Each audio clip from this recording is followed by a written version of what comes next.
Imagine trying to reconstruct an entire complex 600-year-old surgical procedure from a speck of rust. I mean, a speck the size of a grain of sand. Right, it sounds totally impossible. But the wildest part is that they actually succeeded. We are opening what I can only describe as the ultimate microscopic cold case for you today. The sheer audacity of this research is really what makes it stand out. We're looking at a newly published research article in the journal Antiquity by Zhu Ling and colleagues. Yeah, the paper is titled Surgical Anesthesia in Ming, China. Exactly. Along with its accompanying press release, it details this just massive breakthrough in medical archaeology. It's totally changing how we view the timeline of surgical history.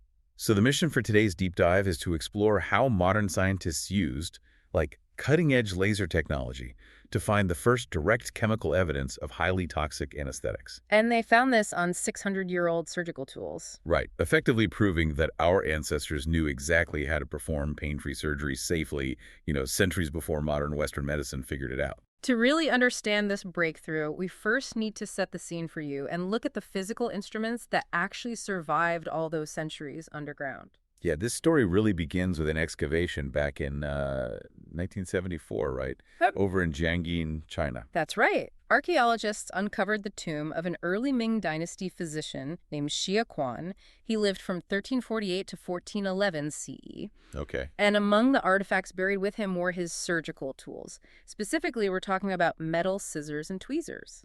Well, let's unpack this for a second, because when I look at the pictures of these tools in the source material, my first thought is just how incredibly modern they look. They really do. I mean, despite their age, these instruments bear this striking resemblance to the surgical equipment you would see in an operating room today.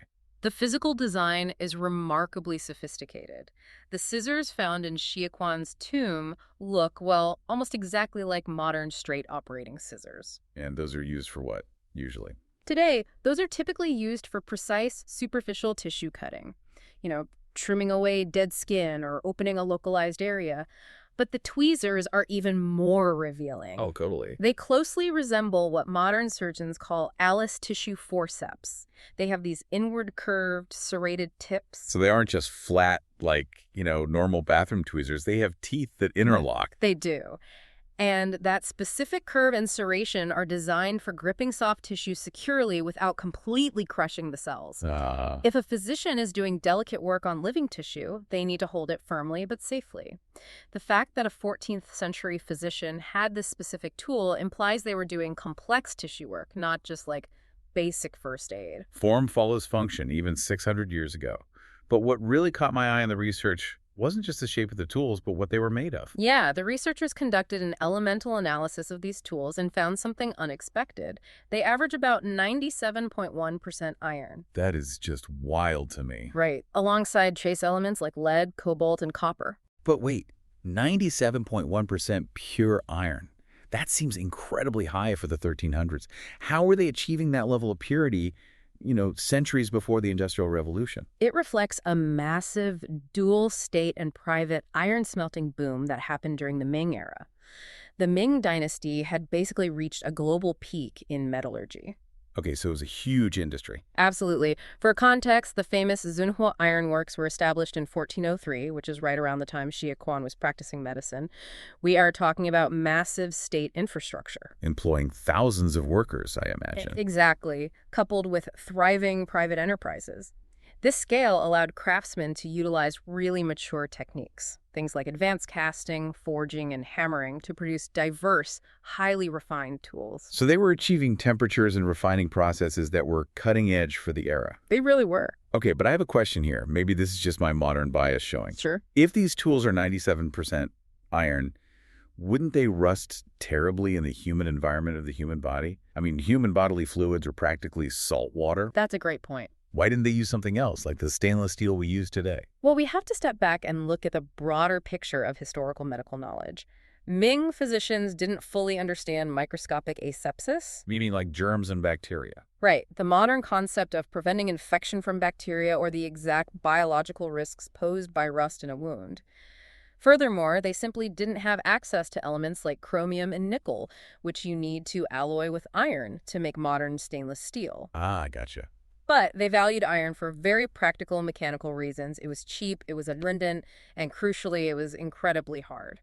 Does the hardness matter that much if the tool is just going to rust and, potentially cause an infection? When you are performing surgery, your tools have to withstand immense mechanical stress. Yeah. Imagine trying to cut through tough skin, muscle, or fascia.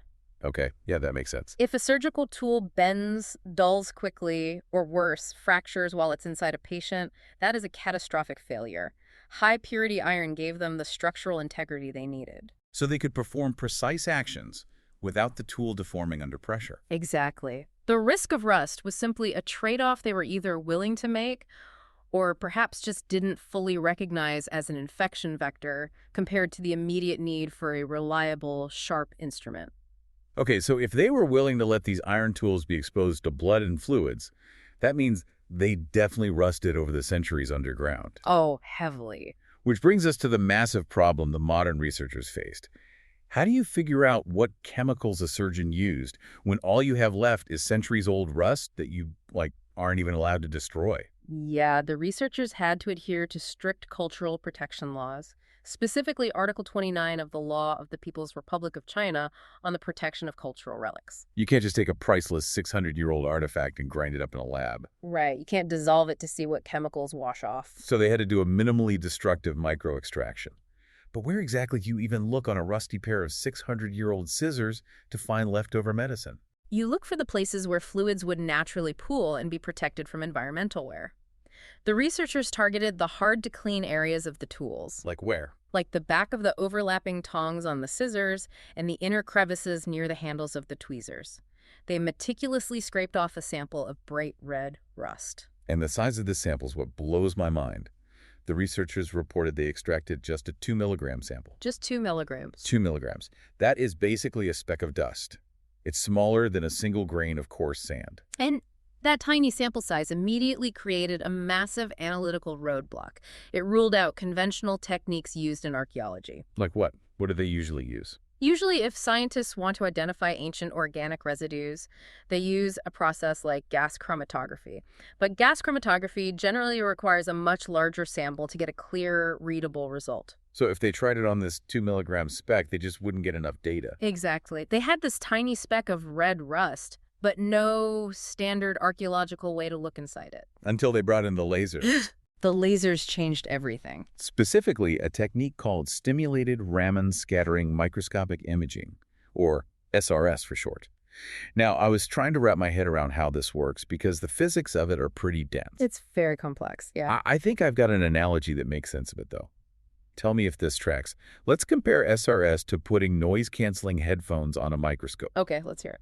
Normally, when you shine a standard laser on an old organic sample to read its chemical signature, the sample absorbs the light and glows. It fluoresces. Right. And that fluorescent glow is like loud, messy background noise. The noise of 600 years of dirt, decay, bacterial activity, and environmental contamination. Which completely drowns out the specific chemical signals you are actually looking for. Right. You were in a crowded room trying to hear a whisper. But with SRS, they use dual lasers that act like those noise-canceling headphones. I like this. Instead of being overwhelmed by the loud background noise of fluorescence, the dual lasers tune in to the exact, specific hum of a particular chemical bond.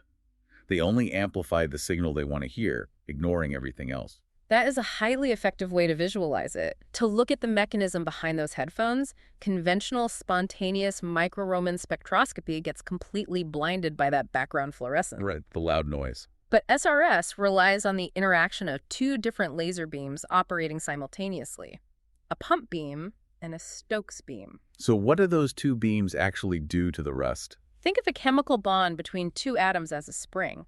Every spring has a natural frequency at which it wants to bounce. Okay, I'm picturing a spring. If you push a child on a swing at random times, they don't go very high. But if you push them at exactly the right moment, their natural resonant frequency, they swing much higher. Oh, that makes perfect sense. The pump and Stokes beams create a difference in frequency. When that difference exactly matches the natural vibrational frequency of a specific molecular bond in the sample, the signal is massively amplified. So the molecules vibrate in phase. Exactly. It creates a clean, undistorted peak on a graph that lets scientists map the exact distribution of chemicals, all without the fluorescence getting in the way and without destroying the sample. So you have this highly tuned laser system pinging a 2 milligram speck of rust, looking for specific molecular vibrations. Did they find a match for anything we know today? They did. They detected very clear, distinct vibrational signals in two specific regions. Okay, what were they? First, they found peaks around 2101 to 2105 inverse centimeters. In the language of chemistry, that specific vibrational frequency corresponds to the absorption band of the cyanogroup. That's a carbon atom triple bonded to a nitrogen atom. Right, and the second region. Second, they found strong signals around 2848 inverse centimeters, which corresponds to the stretching vibrations of methylene groups, or CH2. And when you cross-reference a cyanogroup and a methylene group in that specific configuration, what does the molecular fingerprint point to? It perfectly matches the chemical structure of a complex alkaloid called aconitin. And aconitin is derived from plants in the Aconitum genus. Aconitum, also known by its very ominous common names, monkhood or wolfsbane. Yes, the very same. Hold on. Wolfsbane is literally a famous poison. I mean, I've read enough history and mystery novels to know that wolfsbane is what you slip into someone's tea when you want them dead. It is incredibly toxic, yes. If a surgeon's about to cut me open, the last thing I want them doing is rubbing a deadly poison into my open wound. How on earth did this not kill the patient? The ancient Chinese were actually acutely aware of the dangers. The extreme toxicity of aconitum was recorded in oracle bone script over 3,000 years ago. Wow, 3,000 years. And wild forms of the plant were noted in agricultural texts as especially deadly to livestock and humans. But in the realm of pharmacology, the line between a deadly poison and a miracle medicine is often just a matter of dosage and meticulous chemical preparation. So what are the actual medical benefits of aconitine? Like if you somehow manage not to die from it, what is it doing to the body? Well, the principal constituents of aconitum are aconite alkaloids, which have highly active pharmacological properties. When prepared correctly and dosed accurately, they exhibit strong anti-inflammatory effects. And for a surgeon? Crucially, for a surgeon like Xia Quan, they provide profound analgesia. They are incredibly potent painkillers. How potent, though? Like, how does it actually stop the pain of a surgical cut? It alters the nervous system at a cellular level. You can think of nerves as essentially biological wires. For a pain signal to travel from a cut on your hand up to your brain, it needs an electrical charge. Right, it needs to fire a signal. And that electrical charge happens when tiny gates on the surface of the nerve cells open up and let sodium ions rush in. Well, aconitin binds to these voltage-gated sodium channels and essentially jams the gates. It jams them shut. Exactly. If the sodium can't flow normally, the electrical spark can't fire. The pain signal literally cannot travel to the brain. The area becomes completely numb. Okay, understanding that it acts as a nerve block totally makes sense. Yeah. But finding traces of a deadly nerve-blocking poison on ancient tools is one thing. Right. Proving the Ming doctors actually knew how to control it and weren't just accidentally, murdering their patients is another. Absolutely. And the researchers didn't just rely on the chemical signature. They turned to historical medical literature from the Ming dynasty to corroborate their findings. The medical texts from this period are incredibly detailed, right? Very. They consulted works like Wang Kentang's Standards for Diagnosis and Treatment, which was published in 1602. These texts document elaborate, highly specific methods to mitigate the toxicity of wolfsbane before it ever touched a patient. Yeah, the mitigation methods listed in the source material are fascinating. The texts talk about vinegar boiling the root or soaking it in a black soybean decoction for days. We were very thorough. They even mention using boy's urine or detoxifying the plant by simmering it with mung beans. They would meticulously strip the outer skin of the aconite tuber, where the alkaloids are most concentrated. It wasn't just grabbing a poisonous flower from the garden and hoping for the best. No, it was a rigorous, multi-step chemical processing system. But how does, say, boiling a toxic plant in vinegar actually make it safe? It comes down to a chemical process called hydrolysis. Aconitine is a very large, complex, and somewhat fragile molecule. Okay. The most toxic parts of its structure are held together by ester bonds. Now, vinegar is acidic. When you combine the acid of the vinegar with prolonged heat from boiling, you cause those ester bonds to break apart. So you're basically chemically clipping off the most dangerous branches of the molecule. Exactly. This transforms the highly toxic aconitine into much less toxic derivatives like benzoylecgonine. And do those derivatives still work as painkillers? Yes, they retain the ability to block those sodium channels and provide pain relief, but they are significantly less likely to cause cardiac arrest or systemic poisoning. So they were doing complex organic chemistry in the 14th century, using heat and acid to break down molecular bonds. I mean, even if they didn't have the modern terminology for it, they understood the cause and effect perfectly. The systematic approach to pharmacology was deeply ingrained in their practice. The researchers actually found 19 different ancient anesthetic prescriptions in the Ming literature that utilize these mitigated aconitum powders. That's a lot of prescriptions. Right, and a prominent example is one called Kawusan, Hmm. and they didn't rely on wolfsbane alone. They understood drug synergy. Yeah. The sources noted they mixed it with other powerful botanicals like deuterostramonium. Right. Deuterostramonium, commonly known as Jimson weed, contains tropane alkaloids like scopolamine. Which is a powerful sedative and hallucinogen, if I remember right. Exactly. By blending the numbing effect of the processed wolfsbane with the sedative effects of the datura, they were creating incredibly complex chemical cocktails. Designed to knock out the local pain while keeping the patient calm and compliant. Yes, all while keeping their heart beating safely. The chemistry and the history lining up is amazing, but the application is where this research completely won me over. The ancient texts explicitly state how this anesthetic should be used in practice. They are very clear on the procedure. They instruct the physician to, quote, first apply a numbing agent to the area, then use the scissors to trim away the outer layer of skin. And this is where the SRS laser imaging didn't just confirm the presence of Aconitine, it mapped exactly where it was located on the tools. The location is the key. This is where the spatial resolution of the technology proves vital. The residue wasn't evenly coated over the blades of the scissors or the length of the tweezers. Which is what you would expect if the tools had just been dipped in a solution, or if the drug was circulating in the patient's bloodstream systemically. Exactly, but it was isolated. On the tweezers, the high organic concentration of the aconitine was found primarily in a concealed, overlapping area near the handle. And it was tiny, right? It covered an area just 1.5 millimeters in length. A 1.5 millimeter concentration near the handle is perfectly consistent with a liquid anesthetic splashing during a precise, localized topical application. Consider the mechanics of the surgery. Okay, let's picture it. The physician applies a liquid numbing agent directly to the patient's skin. They then go in with their tweezers to grasp the tissue. During that action, a tiny droplet of the medicine splashes up onto the handle. It gets caught in the crevice. Yes, it escapes the post-surgery cleaning process and just sits there in the rust for 600 years. A single droplet, a microscopic splash of liquid, frozen in rust, perfectly validates the written historical records. It's astounding. It takes ancient texts like miscellaneous sayings from the upper pool, which details using a glutinous rice paste anesthetic for tooth extractions, and it elevates them. It pulls them out of the realm of historical folklore and plants them firmly into proven physical medical science. It bridges the gap between the textual record and the archaeological reality with undeniable chemical proof. The researchers demonstrated that Ming physicians controlled the toxicity of aconitine not just through complex chemical preparation like hydrolysis, but through strict procedural controls. By applying it topically, exactly where it was needed on the skin. Right, rather than having the patient ingest a systemic, potentially lethal dose, they were balancing drug potency with patient safety in a highly sophisticated, modern way. Well, let's synthesize this journey for you and look at the bigger picture.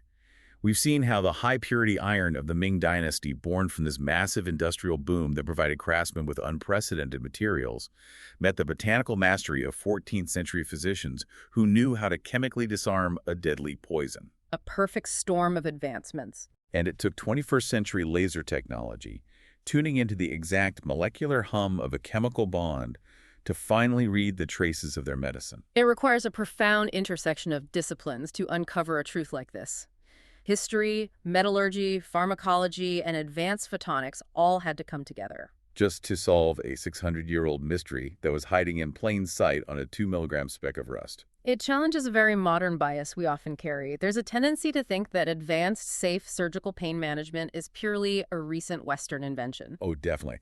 The popular image is that before the 1800s, anyone needing surgery was just given a shot of whiskey, told to bite down on a leather strap, and ultimately just passed out from the agony. Right. The discovery of ether and chloroform in the 19th century is routinely heralded in textbooks as the dawn of true anesthesia. But this research forces a reevaluation of that timeline. It really does. It proves that human ingenuity in alleviating pain has a far deeper, globally diverse history. The medical professionals in Ming, China were performing pain-free surgeries with meticulously formulated and safely administered topical anesthetics centuries earlier. They didn't have gas chromatography or noise-canceling laser microscopes, but they observed the natural world, they tested their hypotheses, and they figured out how to tame wolfsbane. They were true scientists of their era. It gives you a profound respect for the physicians of the past. Their tools might look like relics to us, but the science they practiced was incredibly precise. Which leaves a final thought for you to mull over. Let's hear it. If scientists today can reconstruct a patient's pain-free surgery from a 2-milligram speck of rust left on a 14th century tool, what invisible, microscopic traces of our own modern lives and our own medical practices are we leaving behind on our discarded tools? What will archaeologists decode about us 600 years from now from the smudges and splashes we don't even know we are leaving behind?